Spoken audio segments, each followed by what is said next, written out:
welcome to week 4 of the massive readathon. We are closing in on the end of the month. So I am almost through Hotel Magnifique, which you would have seen in my last reading vlog. And I'm on page 260, so I've got like 100 pages left, I think. Basically, this is about a magical hotel that travels from place to place to place, and it's very prestigious, and you only get invited if you're super wealthy or you win a contest, kind of like Charlie and the Chocolate Factory. And we follow our main character, Janie, and her younger sister, Soza. And Soza gets a job in the hotel as a singer, and Janie kind of bullies her way into getting a job as well. But once they are in this hotel, as magical as it seems to be, there's a lot of strange things going on. And as soon as Zoza gets inside, she basically disappears. And Janie is stuck in this magical hotel, trying to find her sister and trying to get them out of there because it is too good to be true. And I am enjoying it a ton, and there's been a lot of twists and turns, and I'm looking forward to how it's all gonna end. I'm not actually sure if this is a standalone or a series. I'm kind of scared to look, because if it's a series, I feel like it might end on a cliffhanger, which I'm nervous about. So I'm just gonna see what happens at the end. We'll just figure it out then. But yeah, welcome to a new reading vlog. Let's dive right in.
Right, I just finished Hotel Magnifique. Absolutely 5 out of 5 stars. This is exactly my kind of book, and it gets real dark.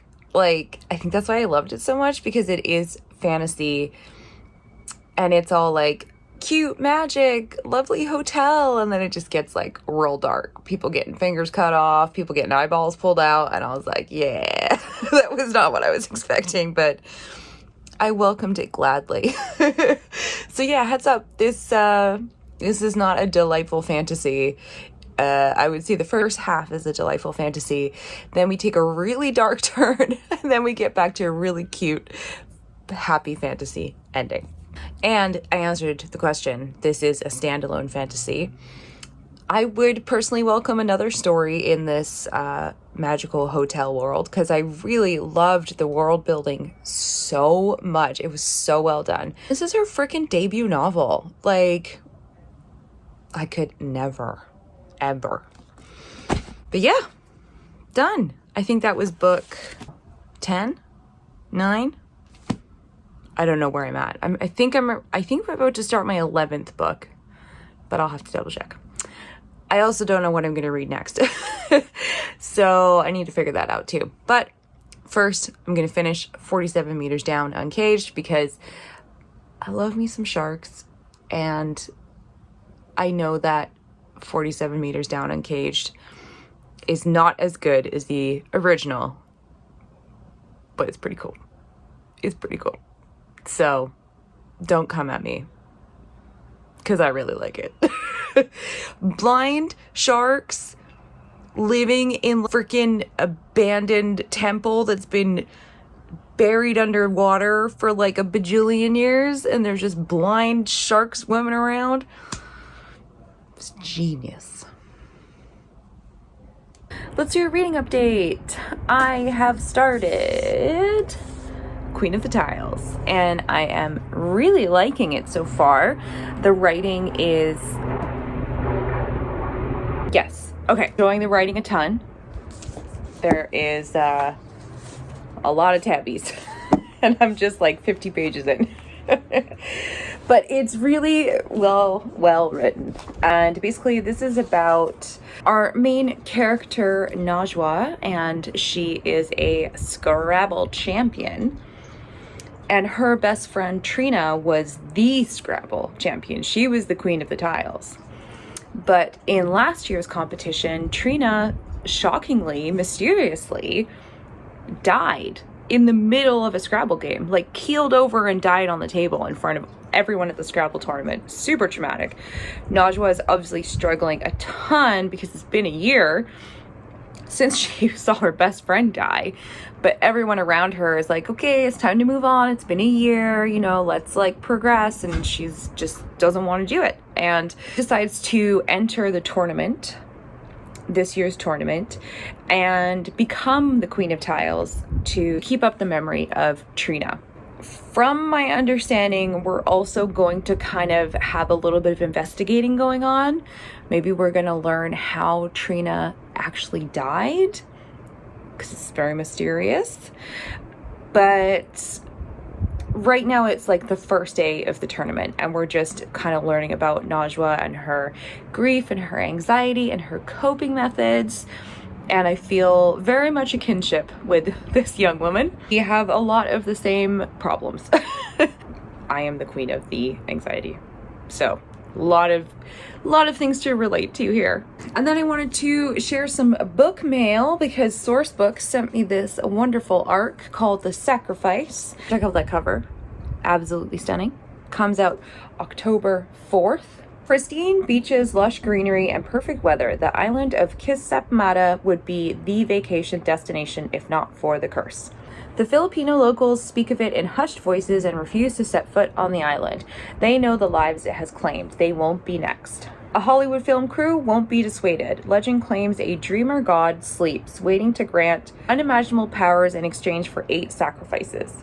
The producers are determined to document the evidence, and they convince Alan, a local teen, to be their guide. In minutes of their arrival, a giant sinkhole appears, revealing a ballet tree with a mummified corpse entwined in its gnarled branches. When the crew starts seeing strange visions, Alan knows they are falling victim to the island's curse. Alan can't convince them to leave. There is no telling who will survive or how much the dreamer god will destroy. Now, one of my favorite subgenres of horror is when a documentary crew goes to film a documentary or a horror movie and real horror happens. So I'm pretty excited for this. Stay tuned. This looks amazing. Add it to your TBR shelves. Thank you again to Source Books.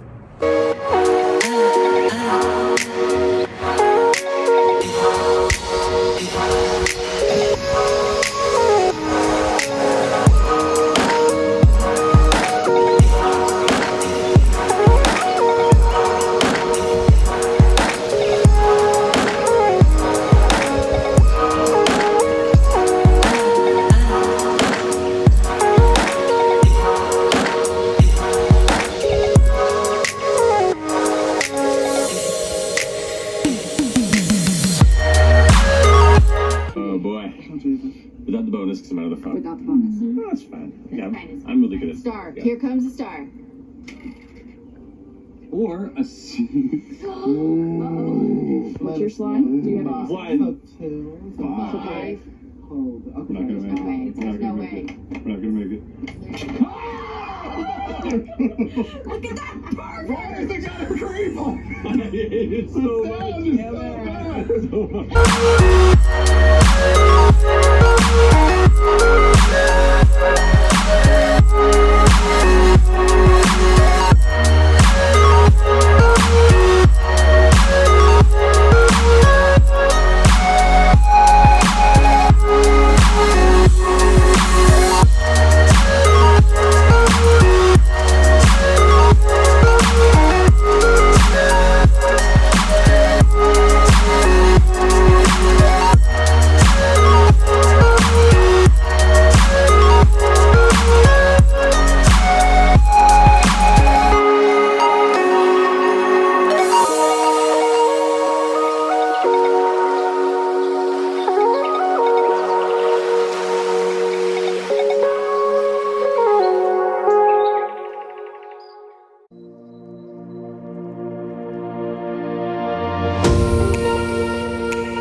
We are in a heat wave.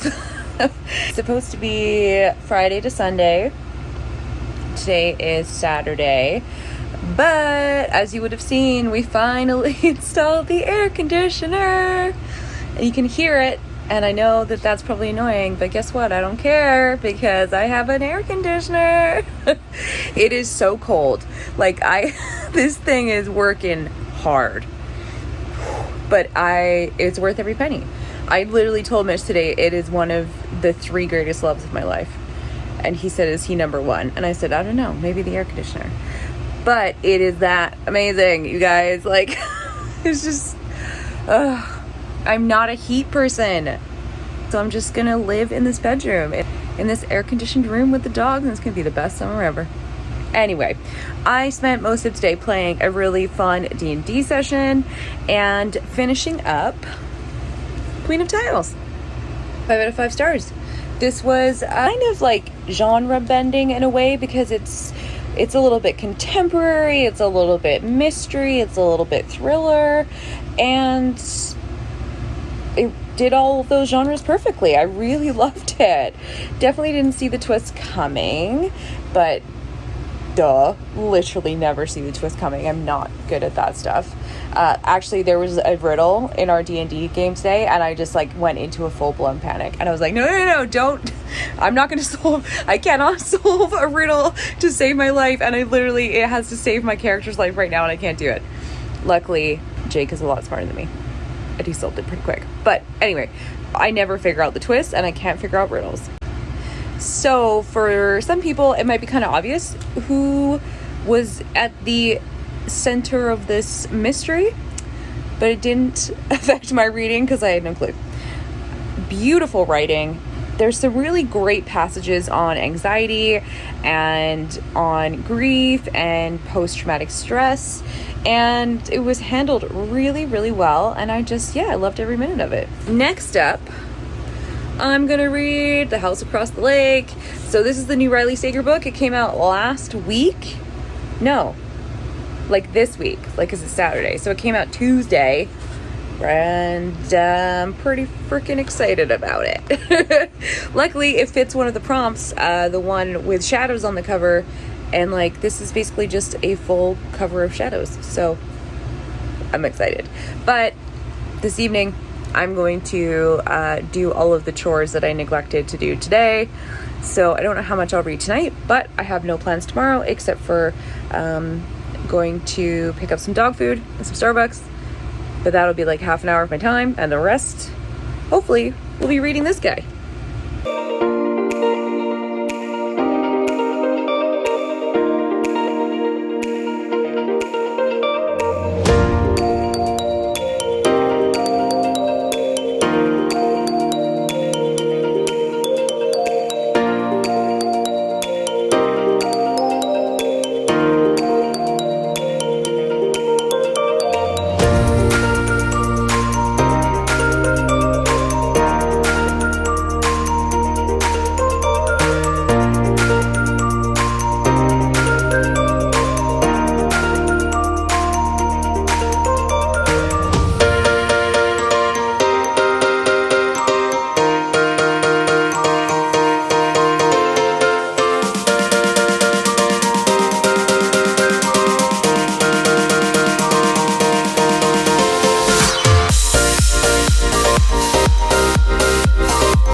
wanted to do a bit of book mail because I have gotten what I assume to be an ARC from Penguin Random House, and I got my fairy loot. So let's see what are in these guys.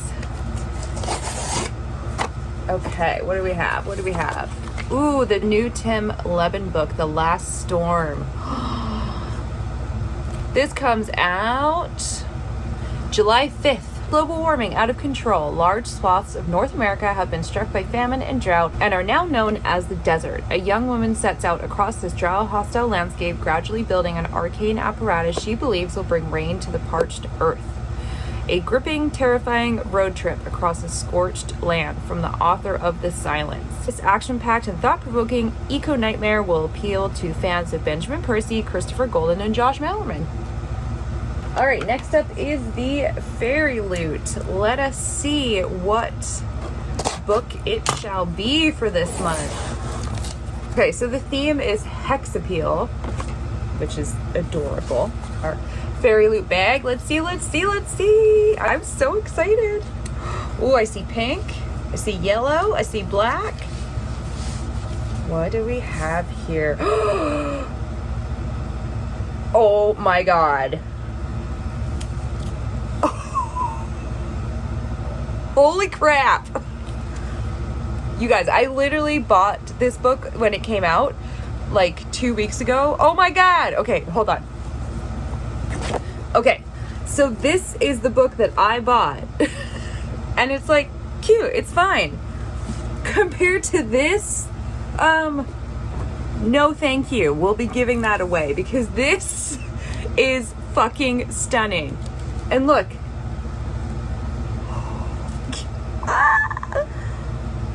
Oh my God, I'm shook right now.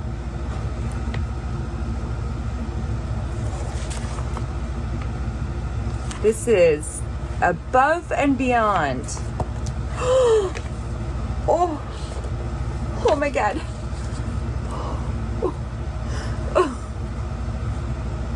This might be the most beautiful book that I own. It is such my aesthetic. I can't even handle it. I'm not going to recover from this.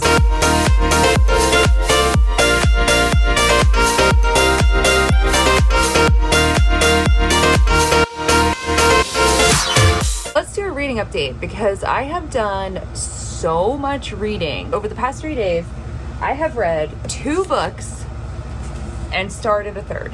So I read the new Riley Sager book, The House Across the Lake. It was really, really, really good. It is probably my second favorite Riley Sager novel now, mostly because this one goes full horror. And at first I was not excited because I don't like the drunken female lead trope in mystery thrillers. I think it's kind of lazy. She's an unreliable narrator because she's an alcoholic. It's overdone. But while our lead in this story is definitely having drinking problems and is for sure an alcoholic, it doesn't feel lazy or jaded because the reasons this woman is suffering is because her husband recently died that her family lake house is at. So she is in a year-long spiral dealing with the grief of losing her husband. Across the lake lives a supermodel, ex-supermodel, and her wealthy tech husband. And the 2 women bond very quickly, but then that ex-supermodel neighbor disappears. And so our lead is very much doing a rear window situation, spying on her neighbors with binoculars and getting involved in the missing wife situation. And while this all sounds like it's been done before, it has not been done like this. And I think thriller fans will not enjoy this. They will not like the twist. Horror fans will love the twist in this and just go with it and be like totally amused and titillated. And yeah, I loved it. I thought it was phenomenal. So that was great. Then I picked up The Silent Patient for the white book cover prompt, and it's safe to say this is probably one of my favorite books I've read this year. I went to town on this book. Me and this book had a good couple of days. I actually read his sophomore novel first last year. Loved it. This, I think, is actually even better. This is his debut novel, and I would just like him to write about 50 more books because I don't want to leave the worlds that he creates. And this premise is a woman murders her husband seemingly out of nowhere and then refuses to speak ever again. There is a psychotherapist who thinks that maybe he can get her to talk. He's very invested in the mystery. He has some personal feelings about what has happened and he would like to get involved and help. So this psychotherapist is trying to get through to this woman, understand why she murdered her husband, try and get her to speak. The twist was so good that I was genuinely shook. Like, I know I say that a lot. I literally say that all the time. But, like, I was so shocked by the twist that I just, like, threw this book across the room. Because it was so good, I couldn't handle it. Like, I just couldn't deal with it. I just loved it. I loved everything about it. The writing, insanely incredible. The twist blew my freaking hair back. And I just loved everything about this reading experience. Then this morning I picked up A Bunny by Mona Awad, which is a strange little sort of horror, contemporary, mystery, culty type book. It has a big cult following, that's for sure. And I'm only about 38 pages in, so I can't really give you any updates. So far, we have a young woman who we're just being introduced to. She seems to be a poet studying at a very fancy Ivy League school. There's a group of fellow students who call themselves Bunny, and they're kind of strange, and that's all I have so far.